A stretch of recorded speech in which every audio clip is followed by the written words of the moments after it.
Final Fantasy VII Remake isn't just a straight retelling of the original game's story. Instead, it turns the first few hours of that tale into a massive JRPG in its own right, expanding on ideas and even adding a few new ones. Want to know what's different? These are the 7 biggest changes to Final Fantasy VII's story in the remake. That of course means massive spoilers lie ahead, so turn this video off now if you want to avoid them.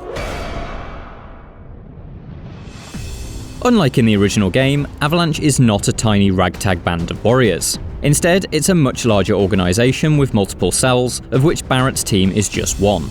The organisation is surprisingly well equipped, with an arsenal of weapons and even helicopters. Both of these come in handy as Avalanche basically has to bail out Cloud and his pals at a couple of points in the story. More helpful though is the fact that Avalanche has a man on the inside at Shinra, Midgar's Mayor Domino. Dissatisfied with being demoted to little more than a librarian, Mayor Domino helps Cloud with his attack on the Shinra HQ. Unlike the original game, the bomb Cloud and Barrett set in the Sector 1 reactor in Remake fails to blow the facility up. Seeing the failed detonation, Shinra does the dirty work itself, causing an explosion far bigger and more devastating than Avalanche had ever planned. The reason behind Shinra's self-destructive actions is because it wants to encourage the population of Midgar to support a second war with Wutai, and so it begins to spread propaganda that Avalanche is in allegiance with them. By blowing up its own reactor and pinning the blame on Avalanche, it moves a step closer to that goal.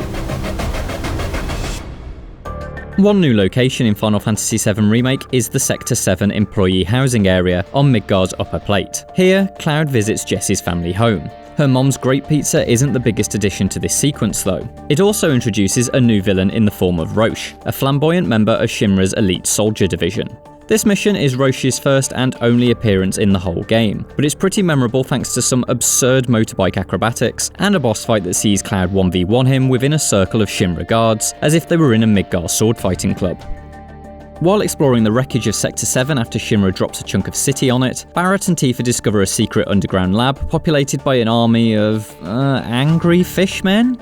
It appears these failed experiments are Remake's answer to the original game's mechanoids, humans who have been saturated with Mako to the point that they have become monsters. These creatures are not revealed until Cloud's later flashback to the Nibelheim incident in the original game, but bringing a similar story into Remake helps cement Shinra as the big bad that it is. Well, until Sephiroth takes on that job, of course. The most frequently appearing new element in the remake story are the Whispers. These hooded spirits seemingly prevent Cloud from dying after falling from Sector 5, and protect Aerith from being captured by Reno and his Shinra guards. And, in one of the biggest changes from the original, Barrett is not only killed by Sephiroth, but these spectres restore him to life too. Red 13 explains that these entities are the Whispers, and their entire existence is dedicated to ensuring destiny plays out according to plan. Red 13 only learns of their nature after connecting with Aerith, and so it stands to reason that the Whispers may be connected to the Ancients. In the penultimate boss battle, Cloud, Tifa, Aerith and Barrett battle against their own destinies in a fight against the gigantic Whisper Harbinger within a singularity. Yeah, it all gets a bit meta. It's not a huge surprise that Remake's final boss is Sephiroth, but his appearance is an important change as he never makes an on-screen appearance during the Midgar section of the original game. Despite him being around in Remake, his actual role isn't really expanded, just reinforced. He's a really evil guy who wants to destroy the planet.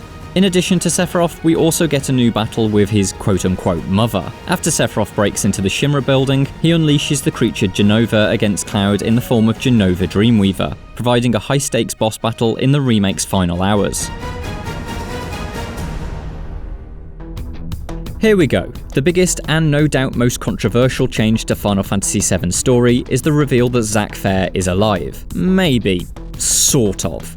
During the original game, Zack is brutally gunned down by soldiers after he and Cloud escape the Shinra mansion, where they were experimented on by Professor Hojo. Left to die by the soldiers, Cloud crawls to Zack's body and takes up the Buster Sword. In the remake, however, Zack survives his fight with the Shinra soldiers. He then picks Cloud back up and continues his journey towards Midgar, very much not dead. Importantly, it appears that all of this happens in an alternate timeline. A chips packet blowing in the wind features a hat-wearing dog mascot frequently seen during Cloud's journey through Midgar. However, rather than a helmet-wearing beagle, the dog is now a cap-wearing border terrier.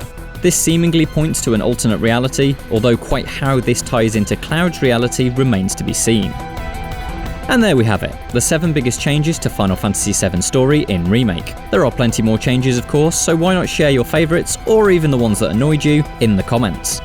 And for more Final Fantasy VII Remake, why not check out these other videos.